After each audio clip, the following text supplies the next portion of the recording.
basically, Apparat began when I went to Berlin 10 years ago. Yeah, I think when I was 16, I just got into electronic music somehow because I had like an older friend and he had this connection with some guys from West Germany and they sent him records and he was kind of like the first DJ in our area. And at some point, some other people started doing parties in actually locations like this. And somehow I had some kind of a fable for industrial buildings and this kind of, I don't know, maybe it was just dirt, maybe I just like dirt. And at some point we started doing this kind of thing ourselves. We just carried a sound system into the room and started some kind of a party. And that was pretty cool. There was definitely a need for someone else telling me what to do, and someone did, luckily. And I ended up in Berlin about 13 years ago and kind of turned away from hard techno, which I was DJing before. So I started with mellow music and pretty much started Apparat.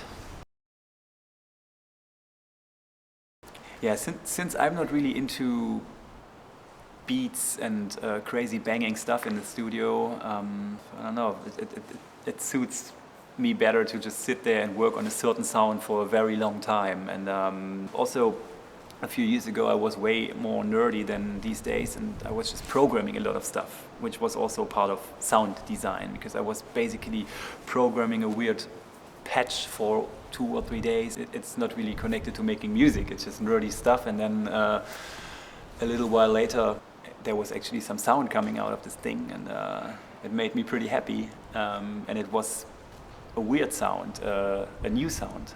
So I think, sound design is still really important for me because it also means that all the sounds you use fit together beautifully and it's a whole organic thing and it works well together. But these days I rather spend more time on making songs and music and melodies and actually write material than work on the sound of stuff.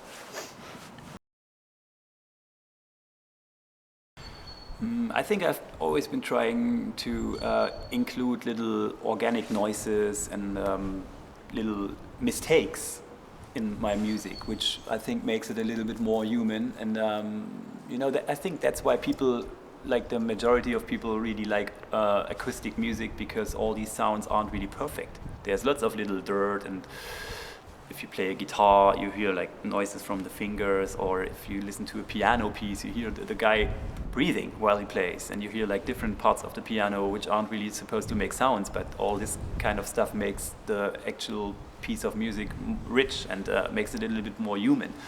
And I think you can definitely use this concept if you make electronic music as well. You can just include some sounds which aren't necessarily there for musical reasons, but they are really far in the background and make the track more organic. I think my next record also is going to be really human from a rhythmic and point of perspective. I'm trying to make everything a little shaky and not perfect. If something is fucked up during recording, I just don't record it again. I just use the fucked up take, and it can turn out being very good sometimes. Whenever I collaborated with someone, it was basically with my friends. Like when I did this record with Ellen, since both of us started being on tour the whole time, we just didn't see each other anymore. So we thought maybe we should just make a record to be able to hang out again. Luckily, I have a lot of friends who are pretty good musicians. That's why I don't really have to go very far to find good people to collaborate with. And I think right now I just do my own music for a little while, and I think then it's time for another Moderat or Apparat and Ellen round.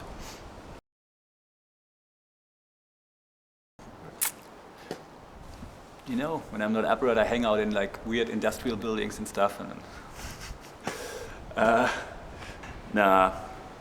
don't know. I think when I started making music was my hobby, and I used to be a graphic designer and I worked at an office, and basically I had this contrast in my life: office, graphic, home, music. And then at some point, music started to be my, let's call it job, you know. I'm trying to not make it feel like a job, but I guess I need to find something else to do, just to balance a little bit. That's what my manager just told me also. He said, dude, you really got to do something else, otherwise you're going to get crazy, and you're on the way. Yeah.